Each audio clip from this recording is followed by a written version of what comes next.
to my memory at least, the first time that I have seen the south tip of the island, of Manhattan Island, looking back at where the Trade Center was. All our focus has been from the other side, from the north looking down. Shot of the president's helicopter landing at a heliport along the Hudson. And that's a scene live that we have all become familiar with, too familiar with over the last few days, Judy. Well, Aaron, we're going to, of course, keep our cameras trained on that area of South Manhattan where President Bush and other dignitaries are getting their first look at the rescue recovery efforts there. But today in Washington at the Justice Department, they were giving out more information on the suspected hijackers. Attorney General John Ashcroft released the names of 19 men suspected of hijacking the 4 airliners that went down on Tuesday. Now, all 19 of those are presumed dead, of course. Law enforcement officials tell CNN all of the men can be linked to suspected terrorist leader Osama bin Laden. FBI Director Robert Mueller described the efforts his bureau has taken to investigate the attacks on Tuesday. As of today, we have 4,000 FBI special agents who are working on the case in various offices around the country and on various aspects of the investigation, and we have 3,000 support employees also on the investigation. 20 FBI legal offices are running down leads overseas, and all 56 FBI offices around the country are engaged in the investigation. It's FBI Director Robert Mueller. And now for the latest developments in the investigations underway, let's go to Mike Betcher at CNN Center in Atlanta. Mike. Well, Judy, they're looking at those 19 names. As you said, they believe that they do have contact somehow with Osama bin Laden. What they're trying to find out is what groups did these people actually belong to? And I have information gleaned from intelligence sources about some of the groups they're looking at and some of the individuals. Let's begin with Islamic Jihad of Egypt, sometimes called Al-Jihad. It is led by a man named Ayman Zawahiri, and this is a picture of Zawahiri on the left with bin Laden. That was taken about a year ago. He is a top lieutenant of bin Laden.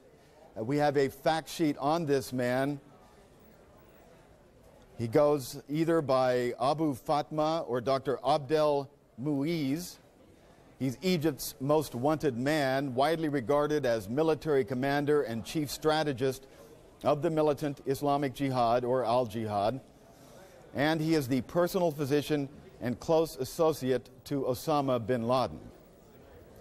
Now, we also have a second group and person that's being looked at by U.S. intelligence agencies, and frankly, this name puts chills down the spines of counter-terrorists who work in this country. He is being looked at, but has not been connected that I know of or have been told, but I am told that he's looked at as one of the people that could have a connection. His name is Imad Mughniyeh. Imad Mughniyeh is well known in terrorism circles. This is not Imad Mughniyeh, actually. This is, we'll take that off. In fact, only one picture in the last 21 years exists of Imad Mughniyeh. He was one of the original founding members of Lebanese Hezbollah, and up until this event that happened in New York and Washington, terrorism experts say he killed more Americans and prosecutors in this country than any other terrorist in the world. He is responsible, they say, for the U.S. embassy bombing in Beirut, the Marine barracks bombing, hostage-taking, bombings in Argentina, bombings in Saudi Arabia, and the list goes on and on and on. Now, a link between bin Laden and Imad Mughniyeh came to light back in 1994 when intelligence sources were able to discover that at an Islamic conference in the Sudan, bin Laden and Mughniyeh came together to talk at this conference in the night, and that they believe some of the seeds could have been planted back then in 1994 for what is happening now. Not the specific plan, but a general strategy. That's at least a theory they're working on or looking at right now.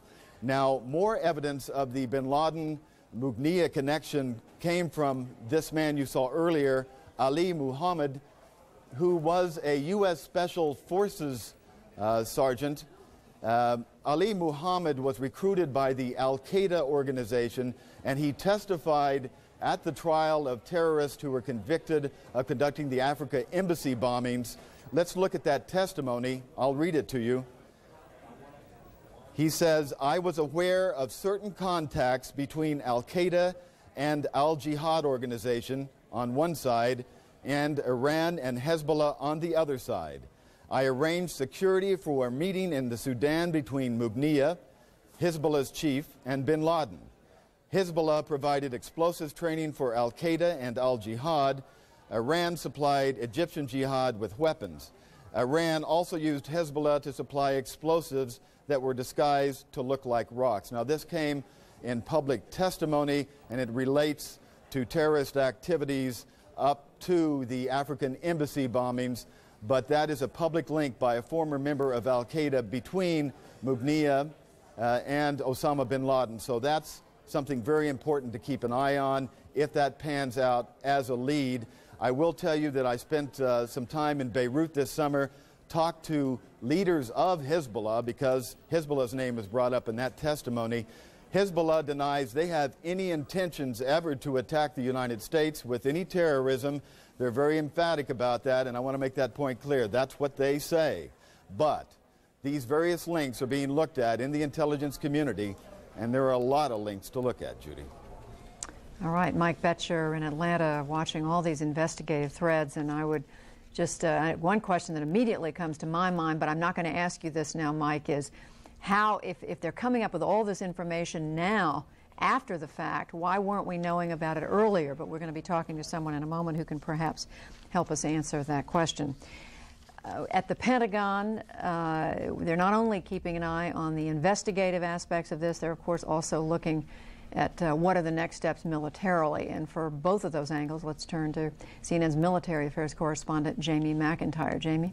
Well, Judy, the Pentagon announced today, as we reported last night, that the Pentagon has requested and President Bush has authorized a call-up of thousands of reservists to back up some of the people who are flying combat air patrols over the United States and also providing disaster relief. Each service, the order is approved for 50,000 reservists to be called to active duty. Each of the services have reviewed what it is that they've been asked to do and identified requirements so far for about 35,000 reservists. The breakdown is about as follows. The Army is planning to call up about 10,000 people. The Air Force, 13,000. Many of those will be air crews and pilots for these planes that are flying, either flying over the United States, providing homeland defense, or on strip alert, waiting to be sent on a moment's notice to take to the air. The Marines will be calling up 75,000 people, the Navy 3,000, the Coast Guard 2,000. They're going to be providing everything from port operations to medical support to engineering support, support of civil authorities, even things like chaplains and military police will be called up. And initially what they're doing is they're asking asking for volunteers. You might ask, well, who are these reservists? And basically they're your co-workers, they're your neighbors. My cameraman today is in the military reserve, and the head of reserve affairs for the Pentagon said today that they're getting an enormous response from reservists who say they are volunteering for duty. We've had people who are knocking on the doors seeking to help. They want to serve. They want to be a part of this. They're very emotional. We've had to say, wait a little bit. You know, we've only had a matter of hours since this all began.